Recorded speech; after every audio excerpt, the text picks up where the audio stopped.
Testing, testing. Before I start my TED talk, I'd like to ask everyone in this room named Michael, guys. I would like to ask everyone in this room named Michael to please stand up. Any Michaels? Okay. That concludes the mic check. Okay, let's get right into it. So, I want you guys to ask yourselves, when was the last time you got a good night's sleep? Be honest with yourself.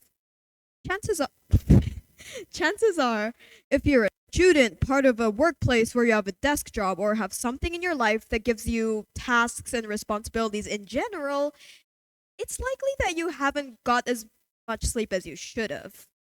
Why? Actually, scratch that.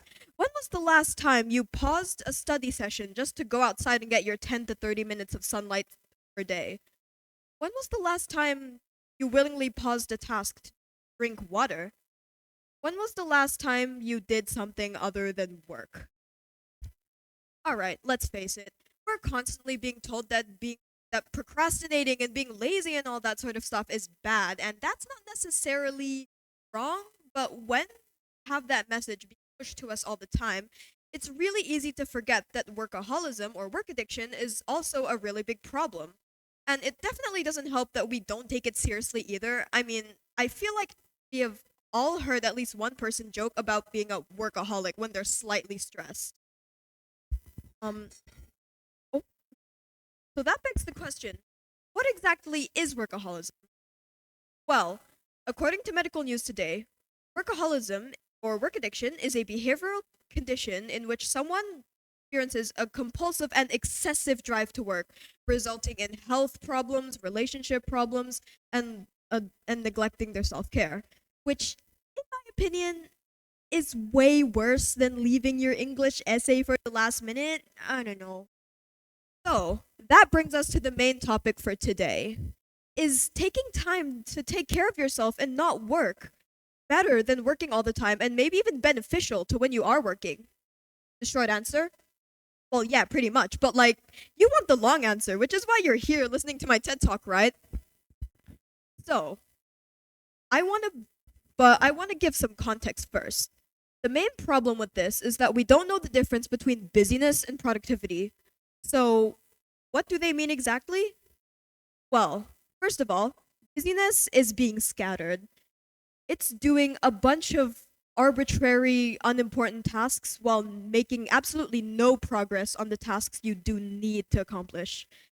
For example, it might be spending the entire day clearing out your inbox, but not making progress on any of your final projects. On the other hand, though, productivity is efficiency. Productivity is moving forward. It's making progress every single day, even if it's just small baby steps. And the thing is, we need to start learning to flip the switch from being scattered busybodies to being efficient, productive people who know how to manage their time well in order to be able to set aside time for the things that we love outside of our work. But pause. Even being productive is way easier said than done because oftentimes the problem people have when they're trying to be productive is that they don't have enough motivation.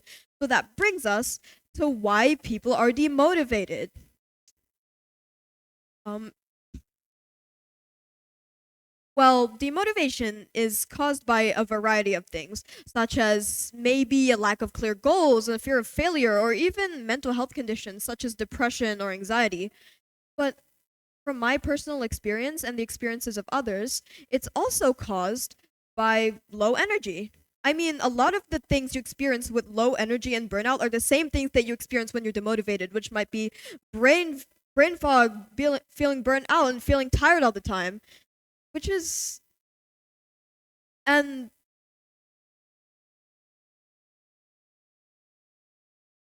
and and that brings us to how we're supposed to get our energy back if we want to be productive. For most people, the answer: caffeine. I'm probably calling a lot of you out on this one, but a lot of people use caffeine to get their energy back for productivity, and to some extent, it can be really beneficial and help you be more focused and alert. A study by the Sleep Foundation shows that in American adults, up to 94% caffeinate, and 64% caffeinate daily. Combined with literally everyone else in literally every other country, that is a lot of caffeine. But the thing is, it's not really meant to be a long-term energy.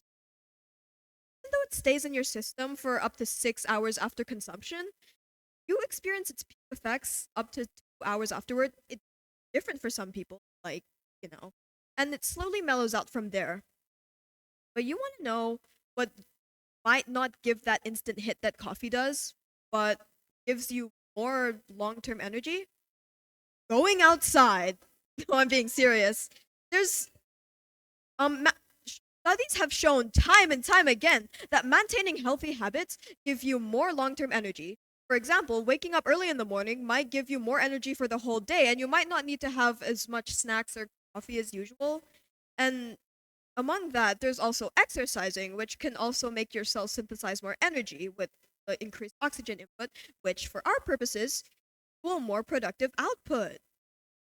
But wait, it's not all just being healthy. I mean, it's a big part of it, but it's never a TED talk without a memory aid that involves letters.